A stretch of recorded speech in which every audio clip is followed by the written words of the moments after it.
श्री शिवाय नमस्तुभयम। दोस्तों, जैसा कि आप सभी लोग जानते हैं कि 10 अप्रैल 2026 यानी शुक्रवार को पड़ रही है वैशाख महीने की कृष्ण पक्ष कालाष्टमी तिथि। और दोस्तों, यह वह तिथि है जो वैशाख मास में पड़ने वाली सबसे बड़ी तिथि है। और इसका बहुत ही बड़ा और विशेष महत्व होता है। पूज्य गुरुजी ने कहा है कि अगर कभी भी मौका लग जाए और वैशाख महीने की कालाष्टमी तिथि शुक्रवार को पड़ जाए तो आप लोगों 11 ही कम आता है। इसी के साथ में गुरुजी ने अपनी शिव पुराण कथा में बताया है कि इस दिन आपको 11 चावल दाने का उपाय तो आपको अवश्य ही करना चाहिए, क्योंकि ऐसा दिन पूरे साल में सिर्फ एक ही बार आता है। और दोस्तों, आप सभी लोग जानते हो कि शुक्रवार कालाष्टमी तिथि का अगर सबसे बड़ा कोई उपाय है तो वह 11 चावल के दाने वाला उपाय है। तो दोस्तों, इस शुक्रवार कालाष्टमी तिथि के दिन आप लोगों को इस 11 चावल दाने वाले उपाय को जरूर हो, मतलब पूरा साल निकल गया, उन्होंने किसी भी दिन इस 11 चावल के दाने वाले उपाय को ना किया हो, पर दोस्तों आपके पास एक आखिरी मौका बचा हुआ है जो कि 10 अप्रैल शुक्रवार कालाष्टमी तिथि के दिन है। तो इस दिन आप लोगों को लेना है। भले ही आप पूरे महीने भर इस उपाय को ना किया हो, पर अगर आपने इस वैशाख महीने की कालाष्टमी तिथि के दिन अगर इस वाले उपाय को कर लिया तो आपको इस उपाय को करने का वो फल मिलेगा जिसकी आपने कभी कल्पना भी नहीं करी होगी। उपाय को एक बार जरूर कर लेना है ताकि आप लोगों के हाथ से ये मौका ना जा सके और आपको इस उपाय को करने का फल मिल सके। दोस्तों, ये उपाय पंडित जी ने अपनी अभी की ही श्री शिव महापुराण की कथा में इस उपाय को आज हम आपको बहुत अच्छे से समझाने वाले हैं। इस वीडियो को देखने बाद इस उपाय को समझने के लिए आपको कोई और वीडियो को देखने की जरूरत नहीं पड़ेगी। तो चलिए दोस्तों, उपाय को शुरू करते हैं। देखिए, ये इस वैशाख महीने के शुक्रवार कालाष्टमी तिथि के दिन आए देखा गया है। कभी कभी बड़े बड़े पूजा पाठ अनुष्ठान से जो मनोकामना पूर्ण नहीं होते, वो वैशाख महीने के शुक्रवार कालाष्टमी तिथि के दिन एक छोटे से उपाय करने से ही आपकी मनोकामना पूर्ण हो जाती है। और बहुत सारे लोग इस उपाय को है और उनको इस उपाय को करने का फल भी जरूर मिला है। अगर आप लोग भी इस उपाय को करना चाहते हैं तो आप इस उपाय को पहले अच्छे से समझ लेना, सुन लेना, उसके बाद करना। आपको इस उपाय का फल जरूर मिलेगा। और इस उपाय को कर ले प्रकार की दुहक और समस्या क्यों ना चल रही हो, आपको उसका कारण भी नहीं पता है कि भाई ये समस्या किसका कारण से चल रही है, उसका भी कुछ कारण हो सकता है, जैसे पितृदोष हो सकता है या किसी भी तरह का मंगल दोष भी हो सकता है। तो इस दिन आप लोगों को ये वाला उपाय कर लेना है। ये एक ऐसा उपाय है जिस उपाय को अगर किसी विशेष दिन पर किया जाए तो भाई उस विशेष दिन का जो है वो तो हमें मिलता ही मिलता है। पर हमने उस दिन पर इस उपाय को किया है तो हमें, आप इस उपाय को बहुत ही बड़े और विशेष पर कर रहे हो। तो चलिए अब उपाय के बारे में बात करते हैं, लेकिन उससे पहले आप लोगों को यह जानना आवश्यक है कि आखिर ये उपाय किस समय करना है, किसको करना है और कैसे करना है। तो चलिए हम आगे आपको वीडियो में बता देते हैं। लेकिन उससे पहले अगर आप लोग हमारे चैनल पर पहली बार आए हैं या फिर मेरी आवाज आज पहली बार सुन रहे हैं तो हमारे चैनल वास्तविक जानकारी को सब्सक्राइब जरूर कर लेना और इस वीडियो को करके कमेंट बॉक्स में श्री शिवाय नमस्तुभयम ओम नमः शिवाय जरूर टाइप कर देना। तो दोस्तों, इस 11 चावल के दाने वाले उपाय को हमें इस शुक्रवार कालाष्टमी तिथि के दिन कैसे करना है, किसको करना है, किस समय करना है और कहां पर करना है, ये सारे सवालों के जवाब आपको इस वीडियो में मिल जाएंगे। और जो ये वीडियो देखेगा भाई, उसको 11 चावल के दाने वाला उपाय जरूर करना चाहिए, क्योंकि इस दिन एक चावल के दाने का बहुत ही बड़ा और विशेष महत्व होता है। और जब बात आ जाए 11 चावल के दाने की तो ये सोने पर सुहागा वाली बात हो जाती है। इस शुक्रवार कालाष्टमी तिथि का तो अब दोस्तों इस 11 चावल के दाने वाले उपाय को आखिर करना किसको है, सबसे पहले हम लोग वह बात जान लेते हैं। तो देखो, घर की जो माता बहन इस वाले उपाय कर सकती है। और दोस्तों, अगर आप चाहे तो अपने घर में से सभी सदस्यों को भी इस उपाय को करवा सकते हैं। अगर किसी व्यक्ति की खुद की कोई मनोकामना है, खुद की कोई दुख और परेशानी है जो कि वो अपने लिए ही करना चाहता है, इस वाले उपाय को तो वो खुद अपने लिए भी कर सकता है। बाकी अगर कोई घर में से ऐसा है जो कि अपने पूरे घर परिवार की सुख और शांति के लिए ये वाला उपाय करना चाहता है तो भाई वो भी कर सकता है, उसमें भी कोई दिक्कत वाली नहीं है। कहने का मतलब यह है कि इस उपाय को हर एक सदस्य भी कर सकता है और पूरे घर परिवार के सदस्य के लिए घर की बड़ी माताओं बहनों में से कोई एक बहन भी कर सकती। माताएं बहनें अगर घर में उपस्थित ना हो या वो ये वाला उपाय ना कर पा रही हो, तो फिर घर का कोई बड़ा सदस्य भी इस 11 चावल के दाने वाले उपाय को कर सकता है, चाहे फिर वह पुरुष ही क्यों ना हो, उसमें कोई भी दिक्कत वाली बात नहीं है। अब दोस्तों, इस 3 बल के दाने वाले उपाय को हमें करना कहां पर है? हमें इसे शिवजी के मंदिर में जाकर करना है। बहुत सारे लोग प्रश्न करते हैं, हर एक उपाय को करते समय क्या हम इस उपाय को घर पर कर सकते हैं? तो इस वाले उपाय को आप घर पर नहीं कर सकते हो। इस वाले उपाय को करने के लिए आपको शिवजी के मंदिर ही जाना पड़ेगा।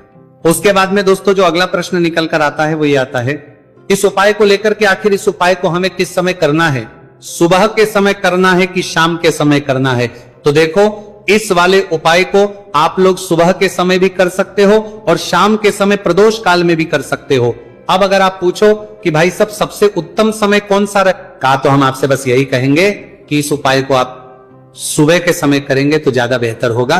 बाकी अगर प्रदोष काल शाम के समय भी करेंगे तो भी अच्छा होगा, उसमें कोई भी दिक्कत वाली बात नहीं है। तो अब दोस्तों अगली सबसे ये आती है कि सुबह अगर हम उपाय को करेंगे तो हमें कितने बजे से लेकर कितने बजे तक के बीच में करना है, और शाम के समय प्रदोष काल में करेंगे तो हमें कितने बजे से लेकर कितने बजे के बीच में करना है। तो देखो, सुबह जितनी जल्दी हो सके आप उपाय को करने की कोशिश करना। बाकी अगर किसी कारणवश लेट भी हो जाओ थी, देर भी हो जाए, तो 10 या 11 बजे तक भी आप उपाय कर लेना, पर 12 बजे से ज्यादा देरी ना हो। ठीक है, इस बात का ध्यान रखना। उसके बाद में दोस्तों का जो समय है होता है वो शाम के 6 बजे से शुरू हो जाता है। मतलब शाम के 6 बजे से लेकर 7 बजे के बीच का जो समय होता है, ये समय प्रदोष काल का समय होता है। पर अब या 8 बजे के बीच में भी कर सकते हो। मतलब शाम के 6 बजे से 8 बजे के बीच में आप कभी भी इस वाले उपाय को कर सकते हो, उसमें कोई भी दिक्कत वाली बात नहीं है।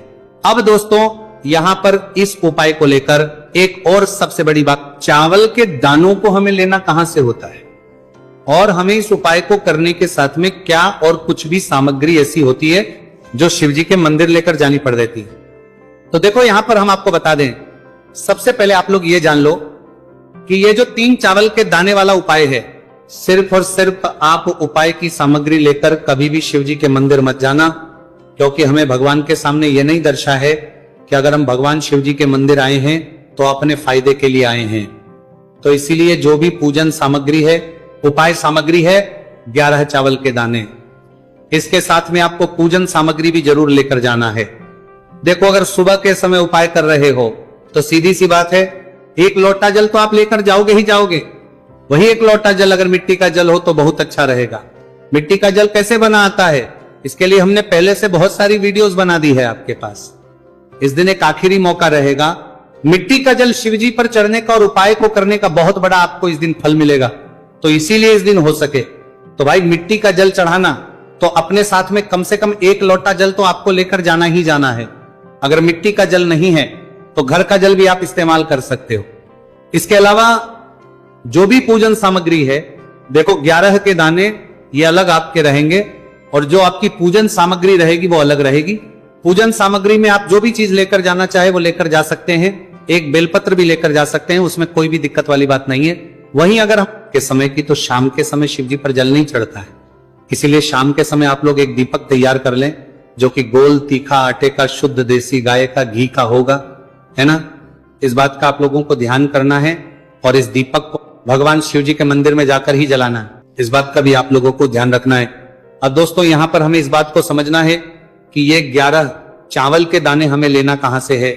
क्या हमें दुकान से लेकर आना है, या हमें अपने घर से लेना है, या कहां से लेकर आना है, और कौन से, क्योंकि चावल भी बहुत प्रकार के होते हैं। तो देखो, इन सभी सवालों के जवाब आप लोग एक बात में सुन लो कि भाई जो उपाय है, इस उपाय में आपको ये नहीं देखना है कि भाई कौन से चावल है, कौन से चावल नहीं है।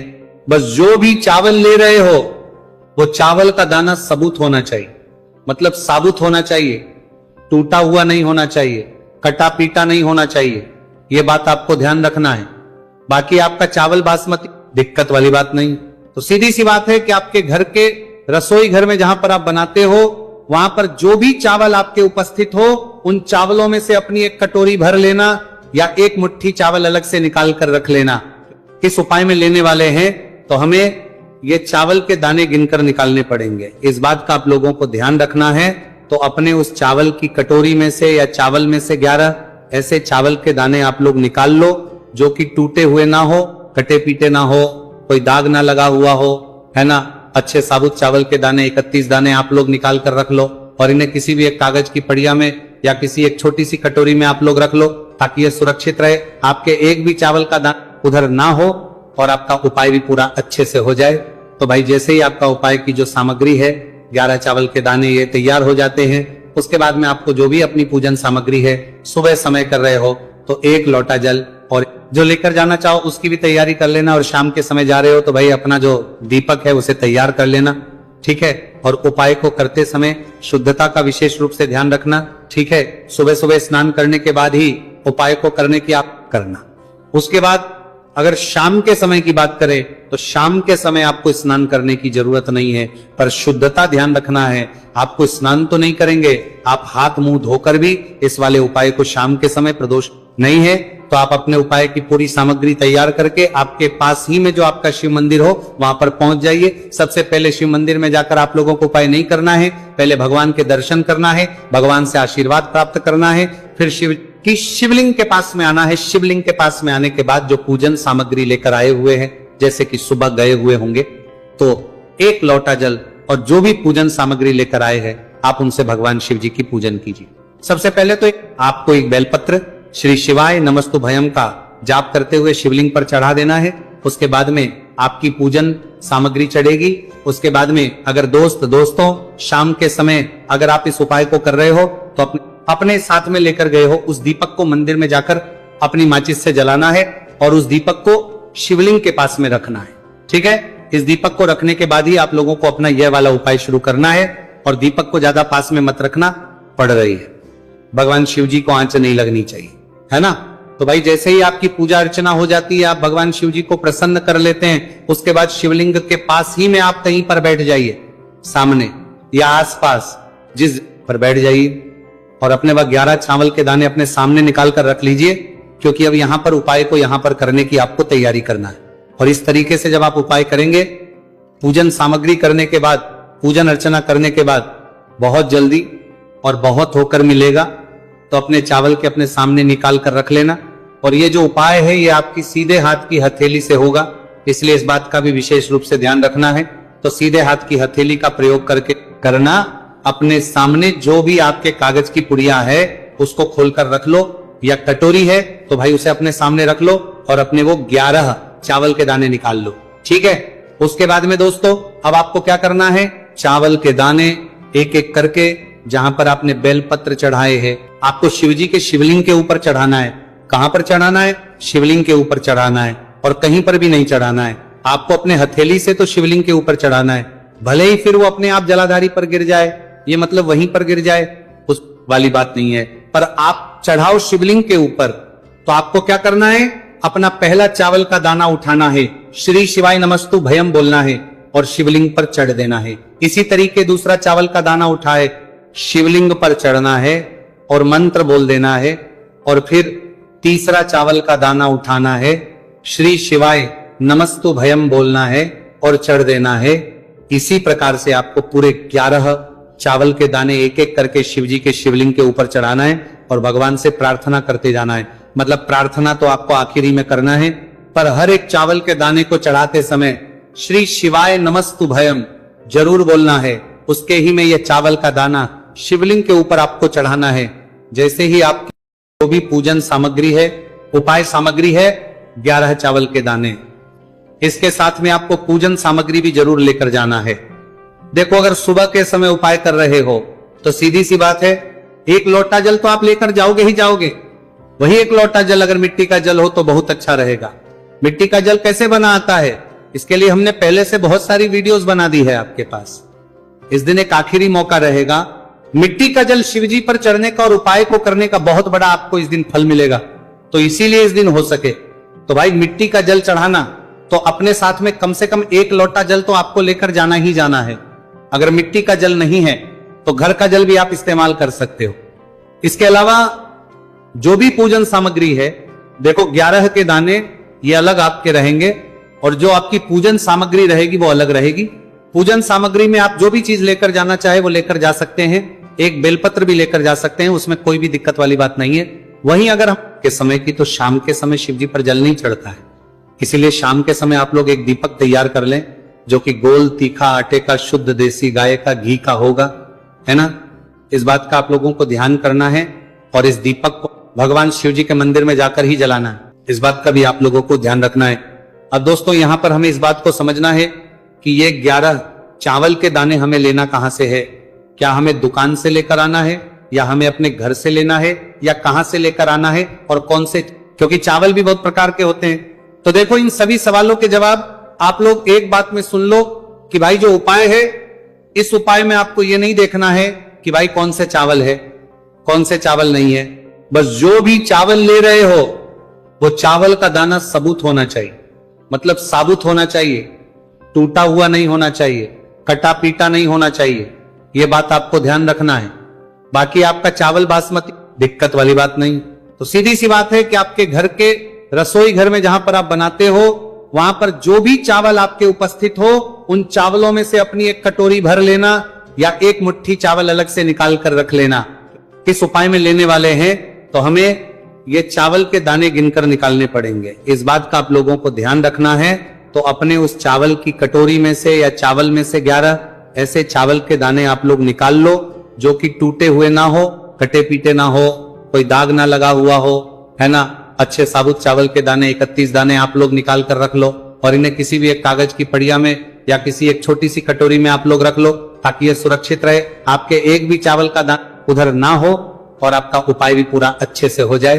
तो भाई जैसे ही आपका उपाय की जो सामग्री है 11 चावल के दाने ये तैयार हो जाते हैं, उसके बाद में आपको जो भी अपनी पूजन सामग्री है, सुबह समय कर रहे हो तो 1 लोटा जल और जो लेकर जाना चाहो उसकी भी तैयारी कर लेना, और शाम के समय जा रहे हो तो भाई अपना जो दीपक है उसे तैयार कर लेना, ठीक है। और उपाय को करते समय शुद्धता का विशेष रूप से ध्यान रखना, ठीक है। सुबह सुबह स्नान करने के बाद ही उपाय को करने की आप करना। उसके बाद अगर शाम के समय की बात करें तो शाम के समय आपको स्नान करने की जरूरत नहीं है, पर शुद्धता ध्यान रखना है। आपको स्नान तो नहीं करेंगे, आप हाथ मुंह धोकर भी इस वाले उपाय को शाम के समय, प्रदोष नहीं है तो आप अपने उपाय की पूरी सामग्री तैयार करके आपके पास ही में जो आपका शिव मंदिर हो वहां पर पहुंच जाइए। सबसे पहले शिव मंदिर में जाकर आप लोगों को उपाय नहीं करना है, पहले भगवान के दर्शन करना है, भगवान से आशीर्वाद प्राप्त करना है, फिर शिव की शिवलिंग के पास में आना है। शिवलिंग के पास में आने के बाद जो पूजन सामग्री लेकर आए हुए हैं, जैसे कि सुबह गए हुए होंगे तो 1 लोटा जल और जो भी पूजन सामग्री लेकर आए हैं आप उनसे भगवान शिव जी की पूजन कीजिए। सबसे पहले तो आपको एक बेलपत्र श्री शिवाय नमस्तुभयम का जाप करते हुए शिवलिंग पर चढ़ा देना है। उसके बाद में आपकी पूजन सामग्री चढ़ेगी। उसके बाद में अगर दोस्तों शाम के समय अगर आप इस उपाय को कर रहे हो तो अपने साथ में लेकर गए हो उस दीपक को मंदिर में जाकर अपनी माचिस से जलाना है और उस दीपक को शिवलिंग के पास में रखना है, ठीक है। इस दीपक को रखने के बाद ही आप लोगों को अपना यह वाला उपाय शुरू करना है और दीपक को ज्यादा पास में मत रखना, पड़ रही है, भगवान शिव जी को आंच नहीं लगनी चाहिए, है ना। तो भाई जैसे ही आपकी पूजा अर्चना हो जाती है, आप भगवान शिव जी को प्रसन्न कर लेते हैं, उसके बाद शिवलिंग के पास ही में आप कहीं पर बैठ जाइए, सामने या आसपास जिस पर बैठ जाइए और अपने वह 11 चावल के दाने अपने सामने निकाल कर रख लीजिए, क्योंकि अब यहां पर उपाय को यहां पर करने की आपको तैयारी करना है। और इस तरीके से जब आप उपाय करेंगे, पूजन सामग्री करने के बाद, पूजन अर्चना करने के बाद बहुत जल्दी और बहुत होकर मिलेगा, तो अपने चावल के अपने सामने निकाल कर रख लेना। और ये जो उपाय है ये आपकी सीधे हाथ की हथेली से होगा, इसलिए इस बात का भी विशेष रूप से ध्यान रखना है। तो सीधे हाथ की हथेली का प्रयोग करके करना। अपने सामने जो भी आपके कागज की पुड़िया है उसको खोलकर रख लो, या कटोरी है तो भाई उसे अपने सामने रख लो और अपने वो 11 चावल के दाने निकाल लो, ठीक है। उसके बाद में दोस्तों अब आपको क्या करना है, चावल के दाने एक एक करके जहां पर आपने बेलपत्र चढ़ाए हैं आपको शिवजी के शिवलिंग के ऊपर चढ़ाना है। कहां पर चढ़ाना है, शिवलिंग के ऊपर चढ़ाना है और कहीं पर भी नहीं चढ़ाना है। आपको अपने हथेली से तो शिवलिंग के ऊपर चढ़ाना है, भले ही फिर वो अपने आप जलाधारी पर गिर जाए, ये मतलब वहीं पर गिर जाए, उस वाली बात नहीं है, पर आप चढ़ाओ शिवलिंग के ऊपर। तो आपको क्या करना है, अपना पहला चावल का दाना उठाना है, श्री शिवाय नमस्तु भयम बोलना है और शिवलिंग पर चढ़ देना है। इसी तरीके दूसरा चावल का दाना उठाए, शिवलिंग पर चढ़ना है और मंत्र बोल देना है, और फिर तीसरा चावल का दाना उठाना है, श्री शिवाय नमस्तु भयम बोलना है और चढ़ देना है। इसी प्रकार से आपको पूरे 11 चावल के दाने एक एक करके शिव जी के शिवलिंग के ऊपर चढ़ाना है और भगवान से प्रार्थना करते जाना है। मतलब प्रार्थना तो आपको आखिरी में करना है, पर हर एक चावल के दाने को चढ़ाते समय श्री शिवाय नमस्तुभयम जरूर बोलना है। उसके ही में यह चावल का दाना शिवलिंग के ऊपर आपको चढ़ाना है। जैसे ही आप तो चलिए जानते हैं कौन सी है वो गलतियां। परंतु उससे पहले दोस्तों आपसे रिक्वेस्ट है, वीडियो को लाइक करें, अपने दोस्तों के साथ शेयर करें, और अगर आपने अभी तक चैनल पवित्र कथा को सब्सक्राइब नहीं किया तो सब्सक्राइब करके बेल आइकॉन जरूर प्रेस करें। दोस्तों नंबर 1, महिलाएं ऐसी होती हैं जो खाना बनाने से पहले स्नान नहीं करती, हाथ पांव नहीं धोती, रसोई घर में खाना बनाते समय इधर उधर जैसे बाल में या मुंह पर हाथ लगाती है और फिर बगैर हाथ धोए बिना हाथों को साफ किया खाना बनाती, तो ऐसे में खाना दूषित हो जाता है। इस तरह का खाना खाने पर घर परिवार में बीमारी आती है, माता अन्नपूर्णा जी नाराज हो जाती हैं, ऐसे घरों में दरिद्रता का वास हो जाता है। ऐसे घर में रहने वाले व्यक्ति कामयाबी हासिल नहीं कर पाते और राहु केतु का भी बुरा असर पड़ता है। इसीलिए गलती कभी भी नहीं करनी चाहिए, सदैव स्वच्छ हाथों से ही खाना बनाना चाहिए। ऐसा करना माता अन्नपूर्णा को अति प्रसन्न करती है। दोस्तों नंबर 2, शास्त्रों में बताया गया है जहां पर महिलाएं भोजन बनाती हैं वो स्थान स्वच्छ ना हो तो राहु केतु का बुरा असर पड़ता ही है, साथ ही क्षण भी रुष्ट हो जाते हैं। ऐसे घरों में कमाने वाले व्यक्ति पर बुरा असर होता है, पूरा हर धीरे धीरे निर्धनता का शिकार होता चला जाता है। इसीलिए घर सदैव साफ सुथरा रखना चाहिए और गंगा जल से छिड़काव जरूर करना चाहिए। ऐसा करने से माता अन्नपूर्णा आकर्षित होती है और आपको आपके हर कार्य में कामयाबी मिलेगी, साथ ही उसके परिवार के हर सदस्य को उनके काम में कामयाबी मिलती है। नंबर 3 दोस्तों, अपने घर में धारदार चीज नहीं रखनी चाहिए, इससे परिवार में तनाव बढ़ता है और झगड़े आदि होने लगते हैं। ऐसे में रसोई घर में 1 या 2 से ज्यादा चाकू छुरी नहीं रखने चाहिए, ऐसे जिसका आप उपाय नहीं करते हैं परंतु आपने अब तक रसोई घर में उसे रखा हुआ है, तो ऐसे ही बेकार परिधारदार वस्तुओं को तुरंत ही बाहर कर देना, क्योंकि ऐसी चीजें घर में रखने से नकारात्मकता आकर्षित होती है, इससे काफी बुरा असर पड़ता है। नंबर 4, रसोई घर के सामने जूते चप्पल झाड़ू पोछा कभी भी नहीं रखना चाहिए, इससे माता अन्नपूर्णा नाराज होती है और पूरे घर को गरीबी का सामना करना पड़ता है, इसे पाप भी समझा जाता है। इसीलिए आपको कभी भी चप्पल जूते या झाड़ू पोछा घर के सामने नहीं रखनी चाहिए, क्योंकि इससे घोर अनर्थ हो सकता है और माता नाराज हो सकती है। नंबर 5, रसोई घर में खाना बनाते समय में महिलाओं को भोजन झूठा नहीं करना चाहिए, ऐसा करने माँ अन्नपूर्णा जी का पूर्ण अपमान होता है, इससे घर में दरिद्रता का वास हो जाता है और माता लक्ष्मी भी घर से रूठ चली जाती है। बहुत सी महिलाएं खाना बनाते समय खाने में नमक या मसाले चेक करने के लिए भी खाने लगती है, ऐसा नहीं करना। शुद्धता का ख्याल रखें और खाना बनाते समय पूरे खाने को कभी भी झूठा न करें, क्योंकि ऐसे में उनका अपमान समझा जाता है, घर की सुख शांति भंग हो जाती है। इसीलिए अगर आप खाना बनाए तो सबसे पहले आप खाने को थोड़ा कहीं पर चढ़ा दें, थोड़ा सा किसी को खिला दे, तब भी आप भोजन छक सकते हैं। नंबर 6, अगर बाहर आपके भोजन में बाल निकल आते हैं, इसे आप मामूली ना समझें। ऐसा समझा जाता है कि खाने में बार बार बाल आना राहु केतु का बुरा असर होता है, ऐसा घर सदैव निधन का निधन ही रहता है। खाने में कभी भी बाल नहीं आना चाहिए, क्योंकि ये माँ अन्नपूर्णा का सबसे बड़ा अपमान समझा जाता है, ये घोर अनर्थ समझा जाता है। ऐसे में शुद्धता भी भंग हो जाती है और परिवार को भयंकर बीमारियों का सामना करना पड़ सकता है। ये भूल कर भी ना करें और खाना बनाते समय सदैव औरतों को अपने बाल बांध कर ही खाना बनाना चाहिए। दोस्त, वास्तु शास्त्र के अनुसार कुछ वस्तुएं ऐसी है जो रसोई घर में बिल्कुल भी नहीं रखनी चाहिए, इन्हें रखने से परेशानी में वृद्धि भी होने लगती है। नंबर 1, शीशा। घर को सुंदर रखने के लिए कुछ लोग किचन में शीशा लगा देते हैं, परंतु शास्त्र की माने तो रसोई घर में शीशे का उपाय नहीं करना चाहिए। ऐसा इसलिए कि क्योंकि किचन में चूल्हा अग्निदेव का सूचक समझा जाता है, अगर शीशे में अग्नि का प्रतिबिंब दिख जाता है तो घर में अशुभ समझा जाता है, इसके कारण घर में कलह क्लेश बढ़ाने लगते हैं। इसी के साथ साथ घर की आर्थिक स्थिति भी बिगड़ने लगती है, तो ये गलती आप ना करें। नंबर 2, गुथा हुआ आटा।